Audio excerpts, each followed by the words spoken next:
who should show up. Hey guys. There we go. There we Hi, go. Evan. Hi, Evan. How's it going? Hey Mick. Hey Henry.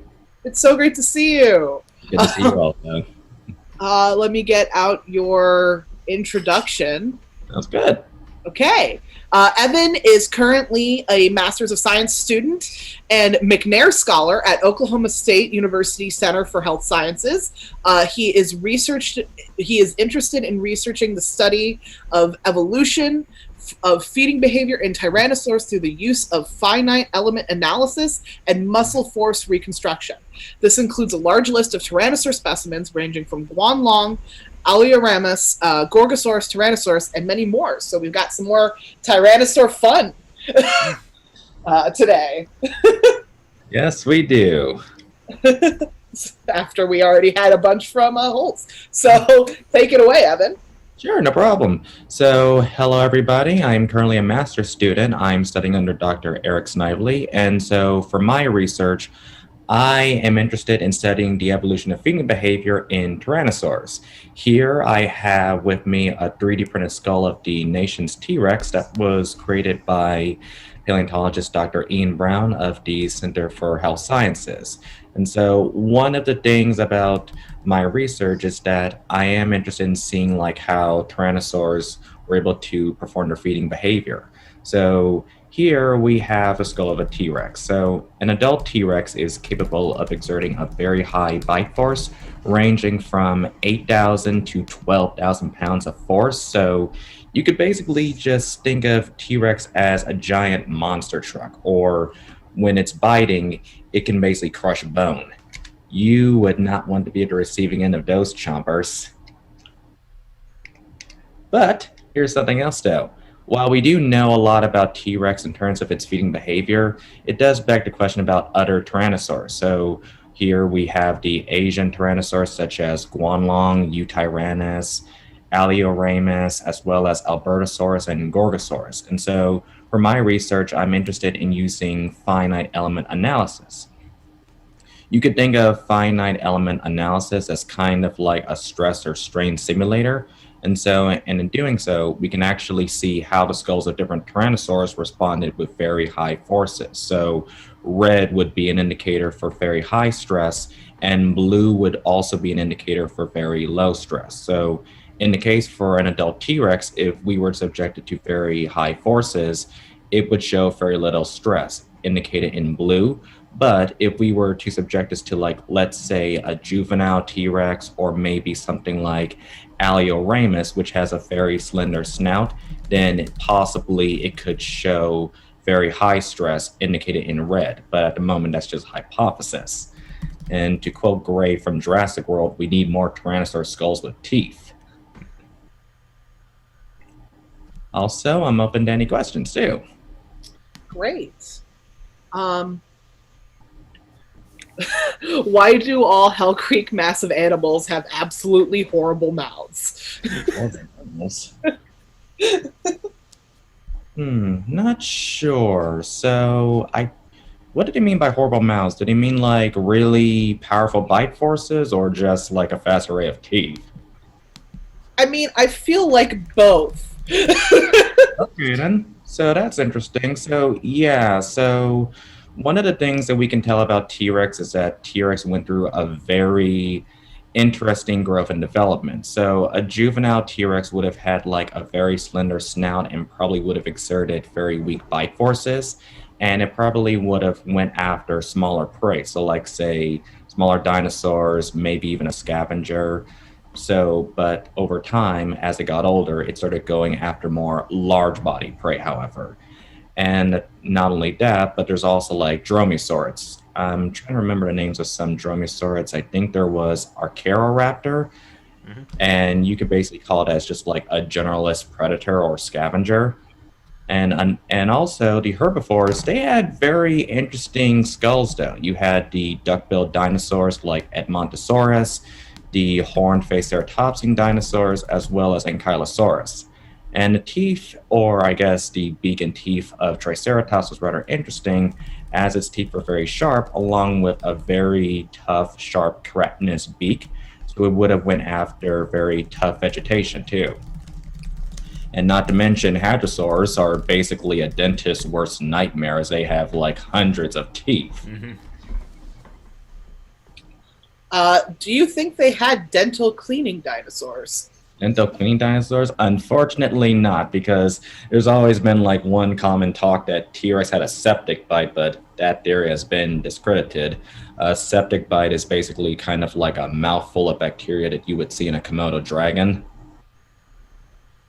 And would have smelled very bad, too. Let me just close his mouth real quick. Yeah. Speaking of bad smells, so Evan and I have actually met and interacted a bunch of times in real life because we both have worked at the Field Museum in Chicago.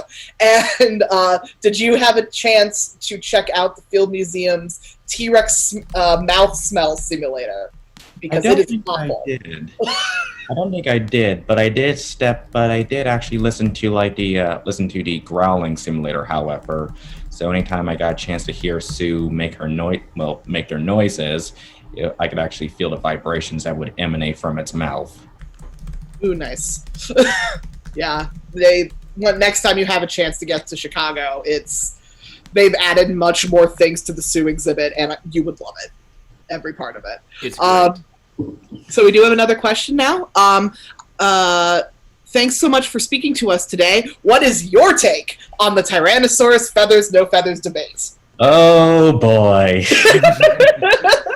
Okay, so this is going to be a long one. So where do I begin? So in the past, Tyrannosaurus and other dinosaurs were just seen as scaly like other reptiles.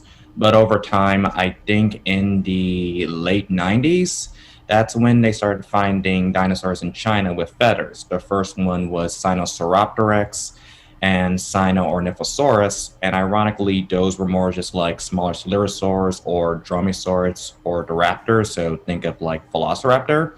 But in 2004, that's when they found Dilong, and Dilong was a very interesting dinosaur because it was found preserved with feathers. And over time, paleontologists began to surmise that, hey, there's probably a chance that T-Rex had feathers as a hatchling, but as it grew older, it began to lose its feathers or it started to molt.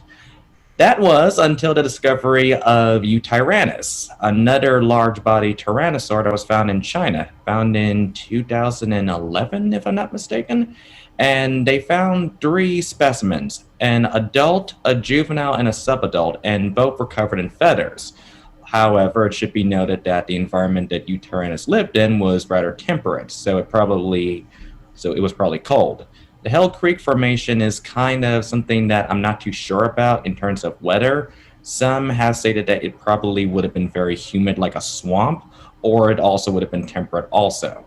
Now, in terms of T-Rex with feathers, I like with feathers, actually. I used to be a fan of T-Rex without feathers, but over time, after seeing Saurian as well as other depictions of T-Rex with feathers, it looks really amazing.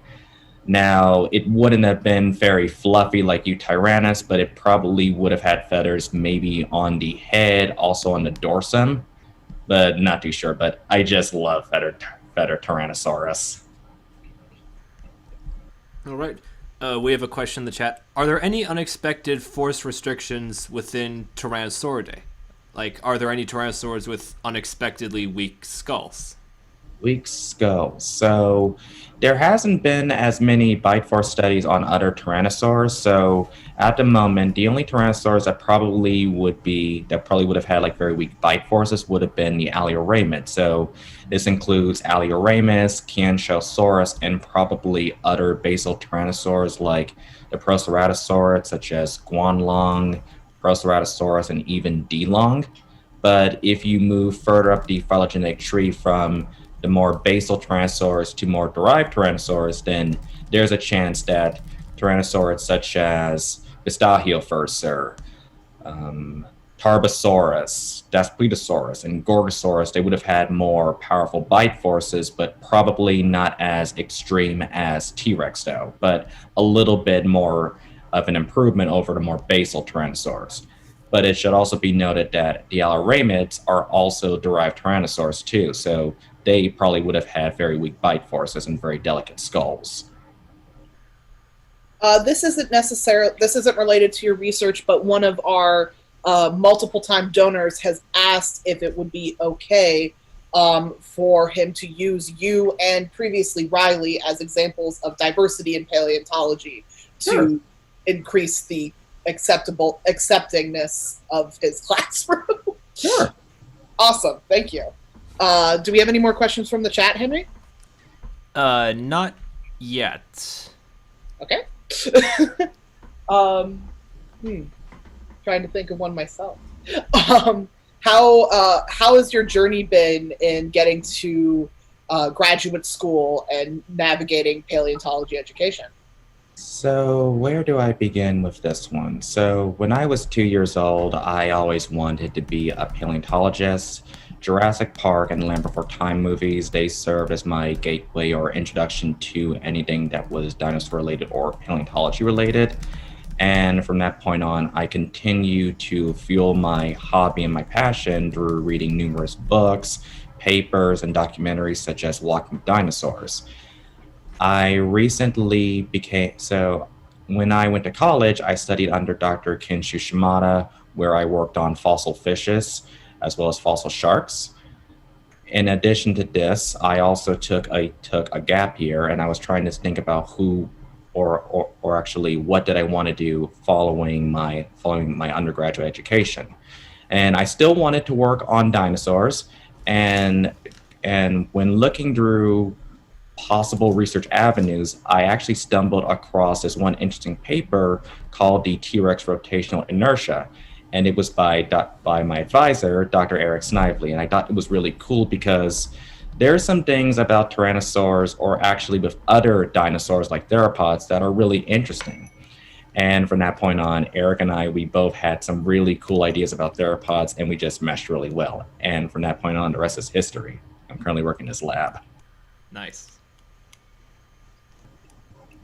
What would you think is the Tyrannosaur that doesn't get enough research interest? Ooh, that's a good one. Where do I begin?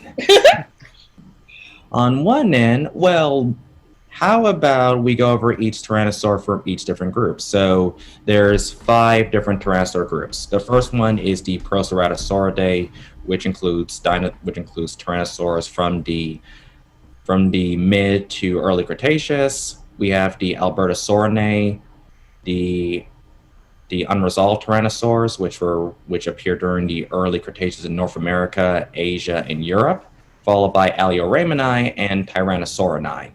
So amongst the Albertosaurinae, they've received like a substantial amount of research in terms of just ontogeny and also locomotion, but not as much in terms of bite forces. Now, the unresolved Tyrannosaurs, that's a different story because they're so unique.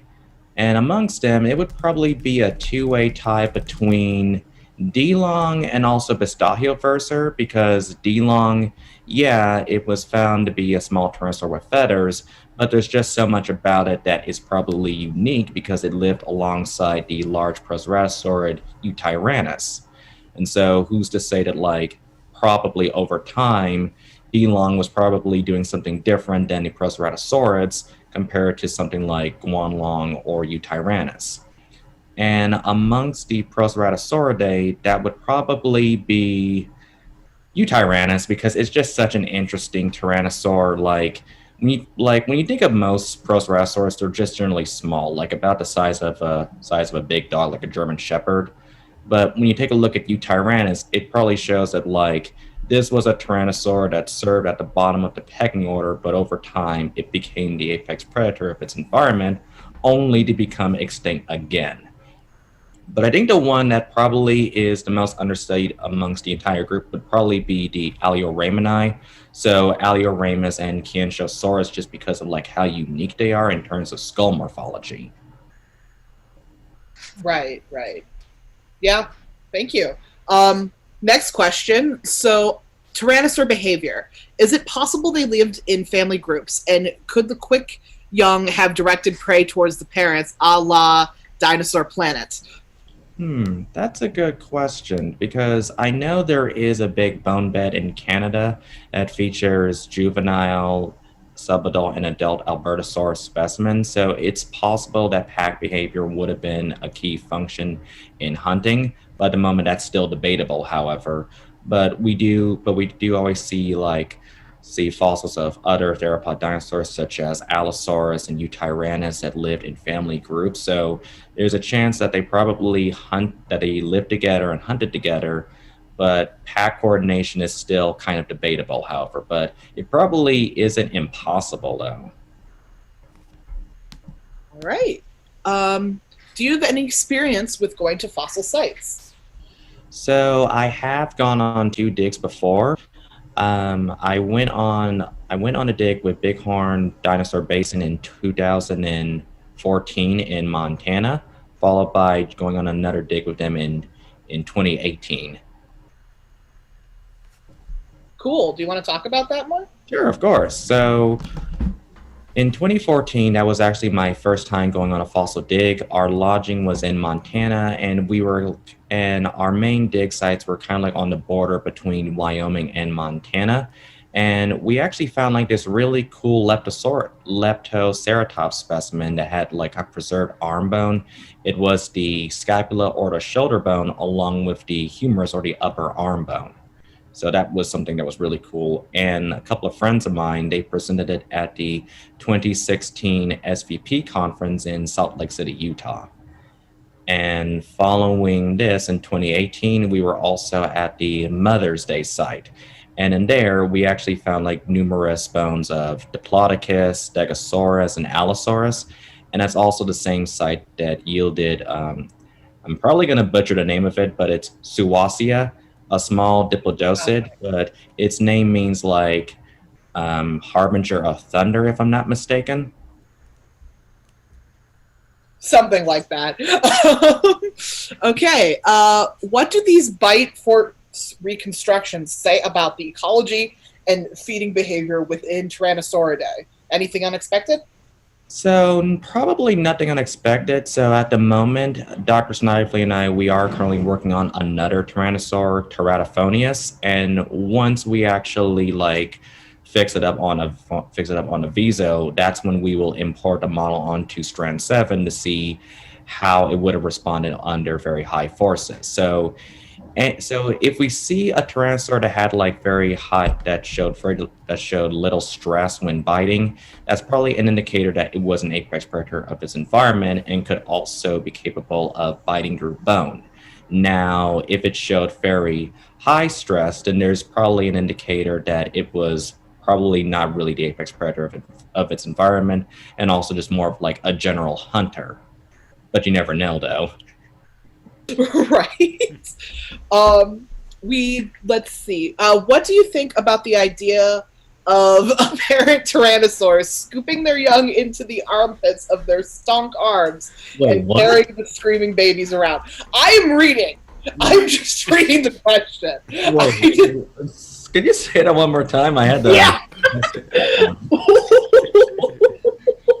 What do you think about the idea of parent Tyrannosaurs scooping their young into their armpits and carrying the screaming babies around? Okay, wow, that's something to really think about. So here's a little fun fact, though. Paleontologists are kind of unsure about the use of the arms, because even though they're just seen as very dainty arms, this is my best T-Rex arm impression. Scary, isn't it? But some paleontologists have proposed that an adult T-Rex's arm could generate 400 pounds of force, so it could basically curl or basically knock over a Harley Davidson. However, now for scooping them up and cradling them, that would be a very fun thing. I can think of a more practical method where a female or mom T-Rex would basically just scoop her babies up in her mouth instead, like an alligator. That sounds more practical, but the arm thing is really interesting. So that answers the other question that was related in the chat. What do you think of them scooping up babies like a modern crocodile in the mouth? We're a fun-loving group here. what is your favorite hypothesis on the function of the famously tiny arms of Tyrannosaurus? So, oh boy. So there have been a number of theories. So the first one is that it probably would have helped get the animal up off the ground.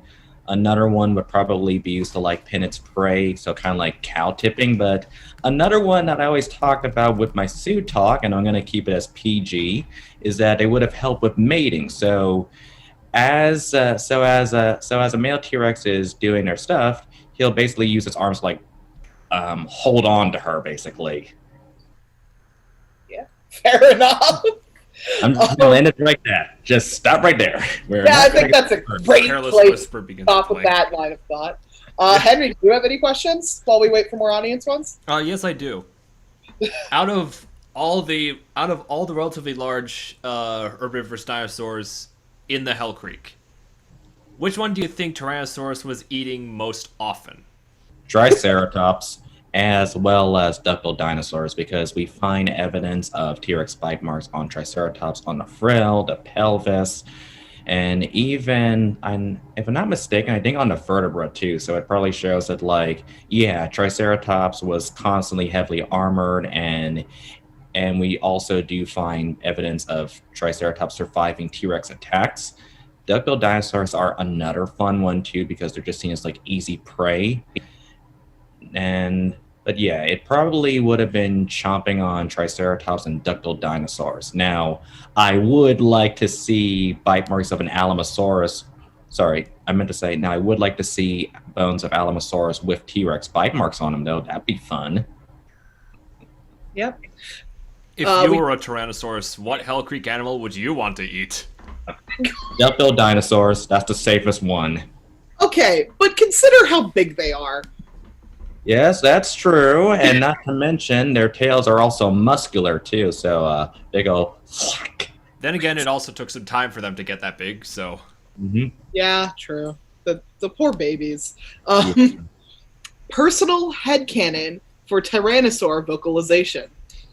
Oh boy.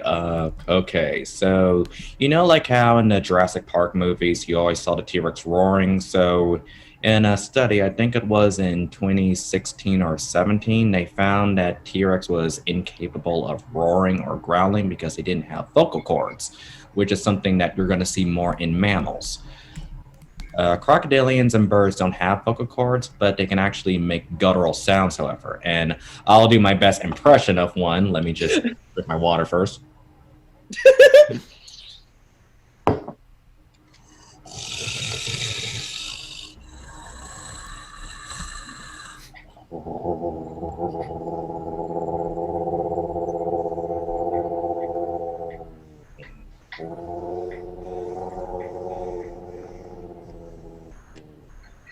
Like that one.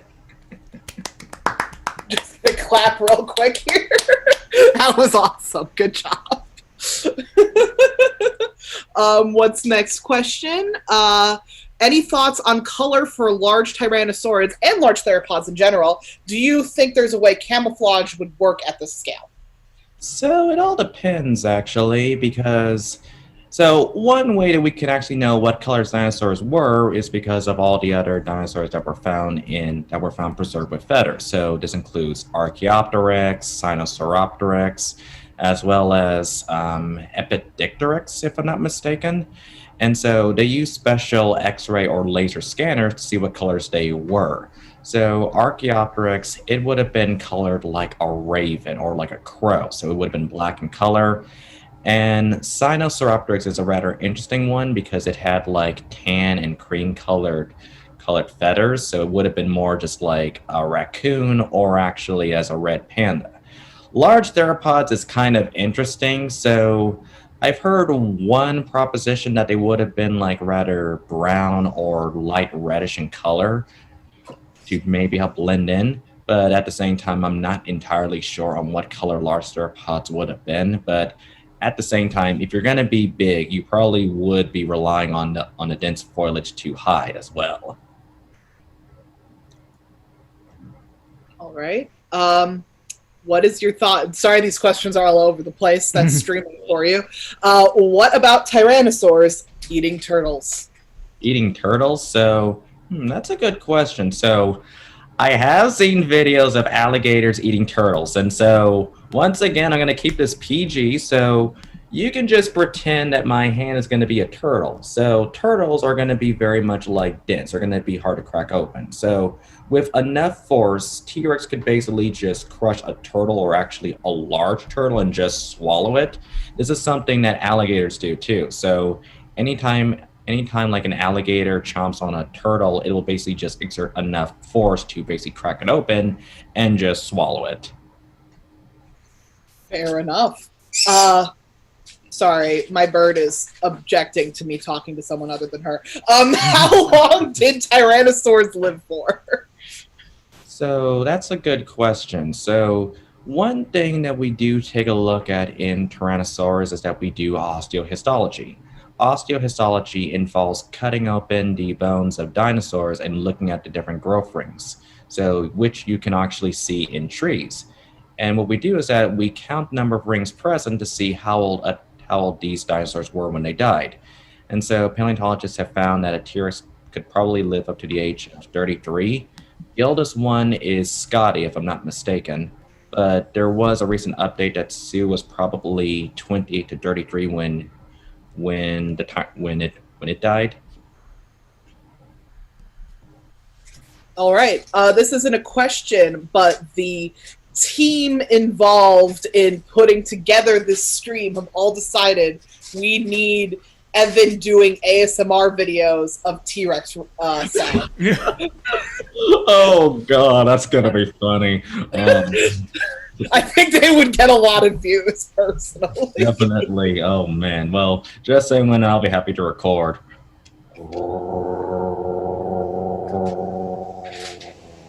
Thanks.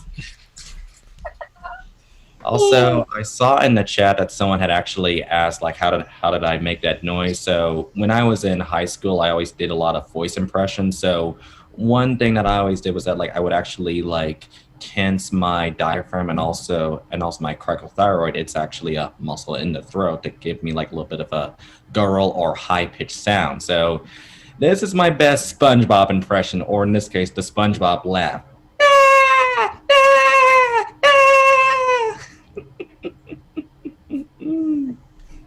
Oh my goodness. Well, honestly, that's amazing.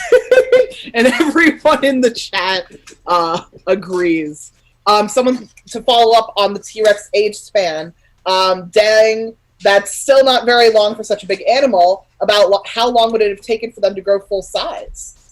Oh, let me tell you something. So one of the things about T-Rex is that this animal was constantly packing on the pounds, like about 5 to 10 pounds of meat per day. So you could basically just imagine like a 1-year-old T-Rex constantly just eating meat that's probably twice its own body weight. And by the time it was only about like a month, like probably by the age of 2, it was already about like my height. So like I'm currently 5'9", so imagine a 2-year-old T-Rex probably being around like probably at my shoulders. Yeah, it's always fascinating to me how Tyrannosaur growth patterns mimic human ones in terms of age span and everything. Like they Maybe have we are teenage the real years. Tyrannosaurs. Oh my god. We have more people saying this is peak paleo content, so thank you for that. We have reached the pinnacle. Oh man, do we have any more questions, Henry? Yes, we do. Favorite Tyrannosaur pathology, either on a Tyrannosaur or inflicted on another organism. Favorite Tyrannosaur pathology. So, oh man, this is going to be a fun one. So, I always refer back to Sue. So, anytime you're at the Field Museum, pay special attention to Sue's jaw, her lower jaw. So, pay attention to like her lower jaw right around here, as well as the ribs and also the leg. So, let's start with the jaw first. So, anytime you're at the Field Museum, pay attention to like those holes. So paleontologists thought that like those were originally bite marks, but they were kind of arranged sporadically. And so they have now thought of that it's possible that those were actually a bacterial infection. So there's a chance that Sue probably ate something that was contaminated that would have caused its throat to swell up, and it probably would have had trouble breathing and swallowing. And also, not only that, but also Sue's ribs are also broken, but they are showing signs of healing. So there's like a big, massive lump on one of the ribs. So that's a sign of new bone growing over old bone. And another thing is that there's also this really massive bump or growth on the fibula. It's going to be on the lateral part of the lower leg. And some paleontologists are unsure as to like what that is. Some think that's probably either an injury, arthritis, or gout. Yes, dinosaurs had gout and arthritis. And there though, Sue was also very old too. So like Sue was middle aged, like 20 to 33. So like that's pretty old for a dinosaur though. We didn't the couple things. One, someone donated just in honor of your Tyrannosaur sounds. So seriously, start recording them, sell them on iTunes. We can make music, we can make songs out of this. And second, Dr. Boyd, who is following you, has said, "Ugh, I can't follow this act. It is a home run." So good job. Strong work. Here we have an actual question. How common is it to find diseases and parasite infection evidence on dinosaurs? Not sure, actually. So paleopathology is something that I'm not that good at, though. But in terms of T-Rexes, we found similar like holes on Trix, Scotty, Tristan, and I think also in what's the name of that other Tyrannosaur? Stan. And also another thing, it's just kind of more based on like just rare occurrences, though, because I know they found like a tumor on a Gorgosaurus, so that was something. Yeah, I know we've found evidence of cancer in some ornithopods as well. I think there was another question. Tarbosaurus batar or Tyrannosaurus batar? Oh, I'm not going to touch that. I'm just going to go just Tarbosaurus because I know there has been like debate between like whether or not Tarbosaurus is either its own valid genus or probably another or in this case, another species of Tyrannosaurus. But if you take a look at like the skulls of both Tarbosaurus and Tyrannosaurus in dorsal or in the more proximal views, however, you can actually take a look at like how expanded the skull of a T-Rex is in comparison to Tarbosaurus. But at the moment, I'm not too sure, but I just calling them Tarbosaurus though. But it is really interesting though. Right. Do we have any more questions, Henry? Let's see.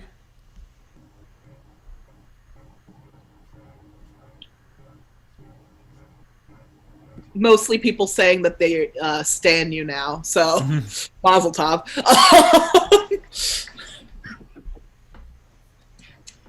Henry, do you have a question?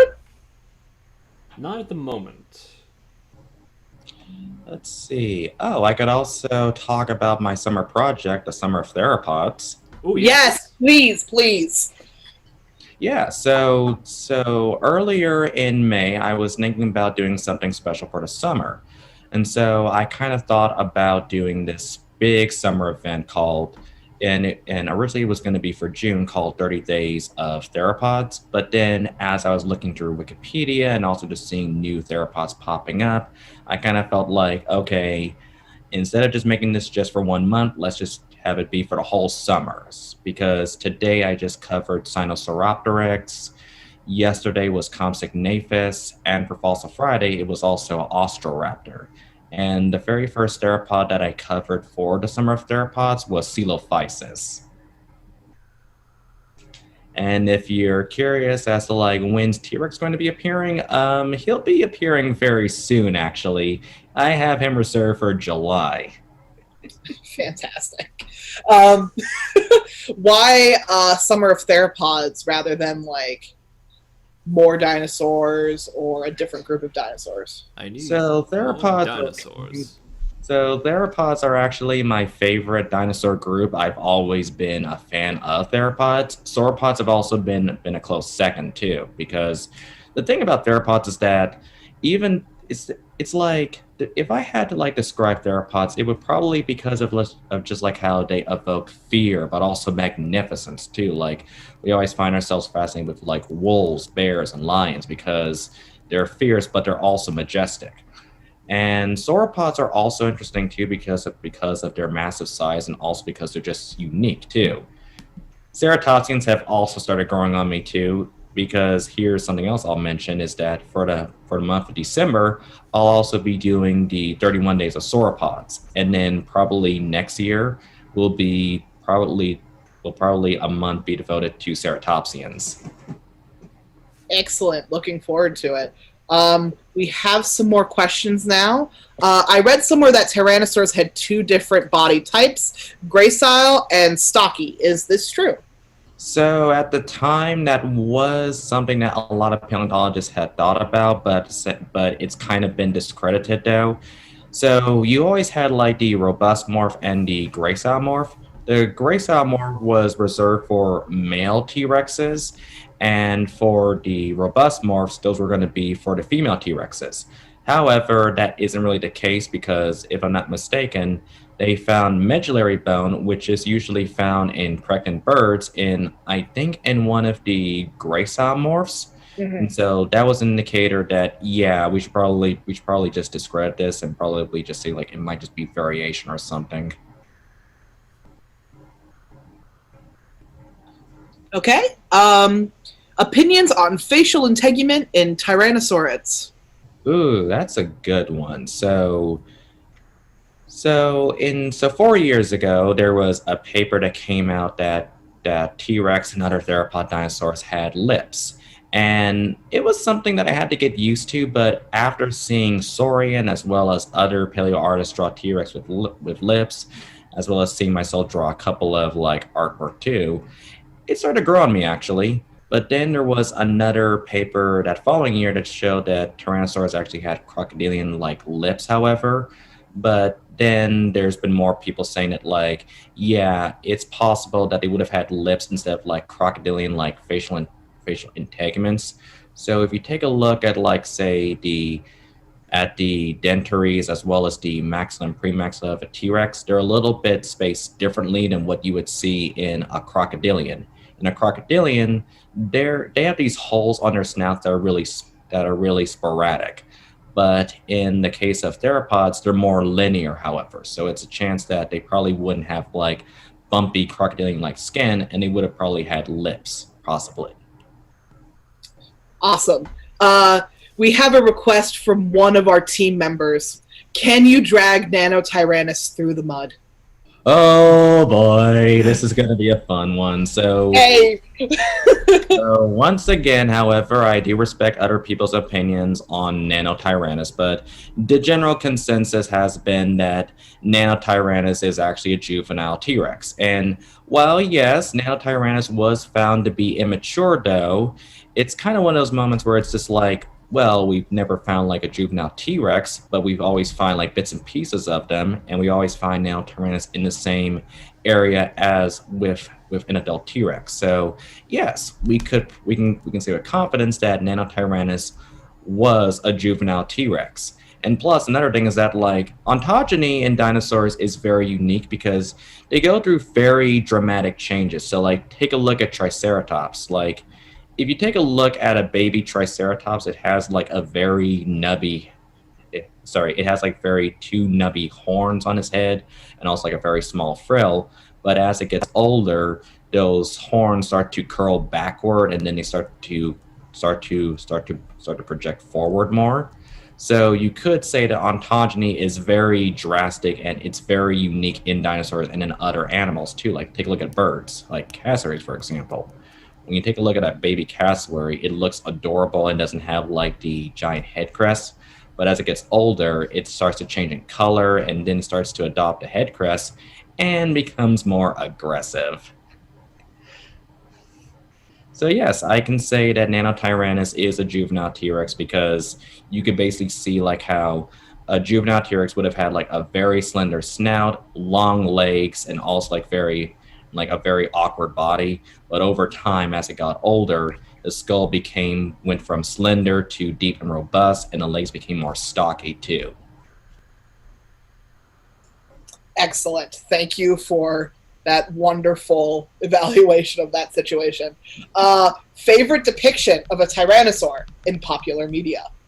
So in popular media, that would have to be Saurian. Once again, for the longest time, I always was a big fan of the Jurassic Park T-Rex, but the Saurian T-Rex is rather impressive because of the feathers, and also they updated it too. Because one thing I do like about depictions of dinosaurs in media is that a lot of artists and animators are now straying away from the shrink wrap method. Instead, they're giving them more muscle, basically. So it kind of gives them more life in a way too. But Saurian's T-Rex is probably my favorite depiction of Tyrannosaurus. Excellent. Well, you'll be happy to know that we're going to have some of the Saurian devs on later. So that's exciting. What else is... Aside from Sue, are there any specimens of note that you have gotten the chance to examine or want to examine? Oh man, so currently we are working on the nation's T-Rex, but there are like a couple of other T-Rex specimens that I would like to work on. Scotty is probably the one that I would like to work on the most because Scotty is currently the largest T-Rex specimen, and that would just be wonders too. And not to mention, there's also the T-Rex specimens at the Natural History Museum in Los Angeles, California. There's a juvenile, subadult, and adult T-Rex, so it would be really fun to work on those T-Rex specimens. Excellent. Henry, have you caught any questions that I've missed? Yes. Do you think it's possible that Eoraptors are Nanotyrannus-esque juveniles? So that was proposed at the time, however, but we actually have found like a juvenile Tarbosaurus. And a juvenile Tarbosaurus, it's basically similar to what you would see in a juvenile T-Rex or a baby T-Rex, though. And yes, Eoraptor does bear slight similarities to Jane, a juvenile T-Rex, though. But that was until the discovery of Kanshosaurus, however, where it had the similar morphology to Eoraptor, and it was also an adult specimen. So yeah, Eoraptors are basically just their own thing. They're not juvenile tyrannosaurs, but there's still some people who still think they are juveniles, though. What else do we got?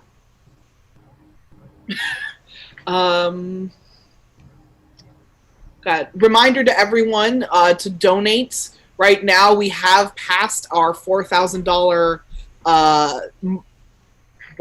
milestone, but you know, the night is still young. We still have quite a few hours of content to stream, and we want to donate as many funds as we can for these wonderful causes. Someone just bought a shirt. Fantastic. Nice. Henry, do you have another question? We do have another question in the chat, not about Tyrannosaurs, but about Theropods. What do you think the arms of a Abelisaurus were used for? Oh man, Abelisaurus are really wonderful. Probably after my masters, I probably want to do something with Abelisaurus in terms of like just bite force mechanics and maybe locomotion. So it has been proposed that the arms of T-Rex probably would have helped with stabilizing the animal, and with Abelisaurus, Carnotaurus was seen as probably one of the fastest large theropod dinosaurs, so it's possible that the tiny little arms probably would have been used for steering. So that's one hypothesis, but I would probably go with steering for Abelisaurus though, because they're just so tiny. They're just like little nubs, more so than what you would see in a Tyrannosaur. Yeah, it seems like, at least among the chat, display seems to be pretty popular. That too, because I've actually seen some artwork depictions of Abelisaurus with like little arm feathers, so they probably would have done like very elaborate fan dances. So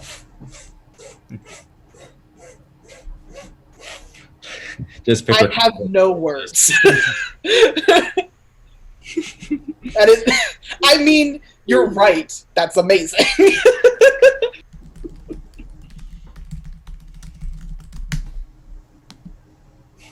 We do have another question. How much does general dinosaur knowledge does a paleontologist need to have before they begin to specialize in a field? Not so. Can you repeat that question one more time? Yeah, it was phrased a little weird. How much general dinosaur knowledge does or should a paleontologist need to have before they begin to specialize in a field like yours? So one thing about me is that with paleontology, we're constantly learning new things, however. So we're constantly learning new stuff. Like most of the faculty most of the paleo faculty at OSU, they're always learning something new about paleontology and also like new techniques. So we're always learning something no matter how old we are. So basically learn as much as you can in paleontology, and if there's something that really sticks with you, then you should probably go for it. Because when I was in high school, I wasn't sure what I wanted to do in paleontology. College, I worked on fossil fishes, but I knew I still wanted to do something in dinosaurs, but I wasn't sure what just yet. And when I took my gap year, I actually just started to just read books. So probably my favorite book to read during my gap year was David Home's The Tyrannosaur Chronicles, and that's when I started to learn more about Tyrannosaur biology and also a little bit of sauropod papers too.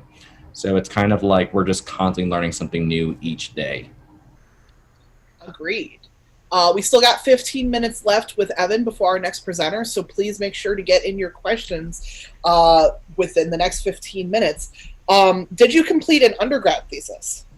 No, I did not. No. So for my undergraduate, I did do research, but for my final year, I basically just took classes. Like my last class was organic chemistry, a class that I will not speak of at all. I think everyone who isn't a chemistry major just collectively agrees to never speak of OChem ever again. Am I the only person who wasn't a chemistry major who liked Orgo? Yes. Damn it. Okay. Moving on. What is Eoraptor? Is it a theropod or a prosauropod? If that's outside of your field of research, that's fine. Everyone's been responding with basically everything, so go for it. So originally I was going to include Eoraptor for the Summer of Theropods. It was going to be the first one, but then I actually had to do some research as well as ask a couple of other paleontologists, but Eoraptor was actually thought of to be probably one of the first theropod dinosaurs, but now upon taking a look at it, it's actually more related to sauropodomorphs. So sauropod dinosaurs like Brachiosaurus and Apatosaurus. So Eoraptor is not really a theropod as much as it is just a basal sauropodomorph.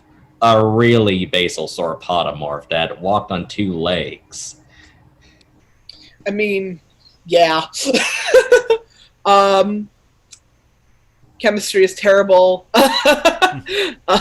Buriolestes has solidified Eoraptor's position. Do you have any book racks or other resources you'd recommend for someone who wants to study more deeply, but college at this point isn't an option? So for books, I would recommend Dr. David Home's The Tyrannosaur Chronicles. There's also Steve Rusati's book, The Rise and Fall of the Dinosaurs. That's probably a very popular one. Let's see what else. The Complete Guide of Dinosaurs by Thomas Holtz. That's another one I would recommend. And let's see, college. Yes, college can really help. Actually, college really helped though, because I know because it really helped kind of like just expand my knowledge a little bit more. And actually, also another book that I would recommend would be Dinosaurs, Facts and Figures: the Theropods and Other Dinosaur Forms, by Audrey Auchen and Sante Massey. Yeah, I managed to pick up a copy of that myself. It's beautiful. This one. Yeah. Excellent. Definitely buy that book, guys. And the sauropodomorph one is on the way. Nice. Perfect. We have a question. Totally not about dinosaurs, but I'm a mammal boy. Not me, the asker. So I was asked, like, I am a bird non-binary, thank you very much. Fave Cenozoic mammal. Favorite Cenozoic mammal? That's a good one. Let's see. Cenozoic mammal. Cenozoic, that's usually from. Oh wait, Cenozoic. That would probably have to be Andrewsarchus because of the fact that Andrewsarchus was found in Mongolia, and paleontologists thought it was just basically a giant wolf. But upon closer inspection, it turns out that Andrewsarchus was actually more related to hooved animals and pigs. So you could basically say that Andrewsarchus was a wolf in pig or sheep's clothing. Also, the Intelodonts or the Hell Pigs, those are really amazing too. Agreed on both. Let's see here. Do you think that the body size of Eutyrannus is the upper limit for feather preservation in Tyrannosaurs? Well, let's see. For feathered Tyrannosaurs, probably, but I'm not entirely sure on that. Yes, we have found direct evidence of feathers in a few Tyrannosaurs for both an adult, juvenile, and subadult. But at the same time, it begs the question that there probably might be other dinosaurs that were bigger than Eutyrannus that had feathers. For example, who's to say sauropods didn't have any feathers? I mean, yeah, it seems that feathers and integument are way more developmentally plastic or varied and easily changed than people really think of. Henry, did you catch any questions that I missed? I had to refresh the chat. Let's take a look. Could Tyrannosaurus have had a mane of feathers or quills on its arms? So, not entirely sure, but at the same time, it's possible. I probably would enjoy seeing a feathered maned Tyrannosaurus, as well as it having feathers on its forelimbs.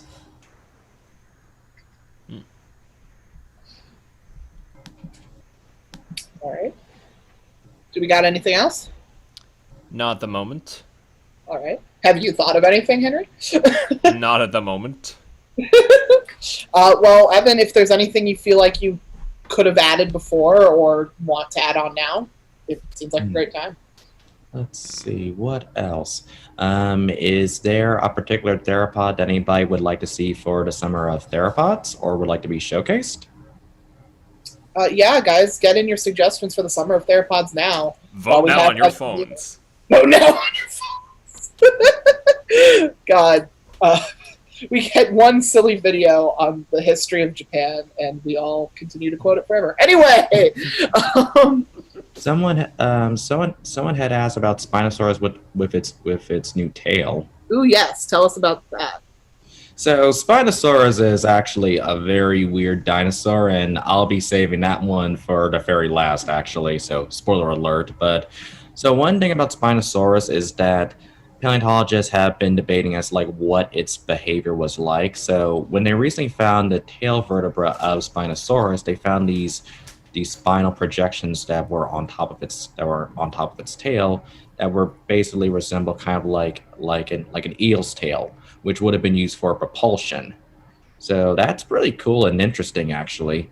And in terms of it supporting its weight on land, it actually shows that, yeah, Spinosaurus could actually walk on land and support itself with its tail and also its powerful leg muscles, despite how tiny they were. Plus, I really like its new eel-like tail also. It looks really interesting. Agreed. Some suggestions we've gotten for your month of theropods: Allosaurus, modern birds, all the chicken parrots, aka Oviraptorosaurs, Dromornis, Pyroraptor, Gallus, aka chickens, Noasaurus, Torvosaurus, Ichi, and the variety of track makers like Growlither that are probably from theropods. Giganosaurus, Pelagornithids. Pelagornithids! I second Pelagornithids. Pelagornithids are awesome. Yeah, they need more press. We recognize you were trying to avoid birds, but we are here to tell you. Heracles and Expectatus. Yeah, I was originally going to just have the entire year just be about birds, where the summer would just be about just the theropod dinosaurs, and then following that it'll just be all living birds and just in and off of a cassowary. But then I kind of figured that oh man, that's gonna be a long project, so maybe I'll just stick with just the non-avian dinosaurs. But at the same time, though, depending on what I may come across with my research, I probably might also talk about birds too, because Bird's really cool and interesting. On my daily walk, I saw my daily crow friend too. Oh, my Eoraptor.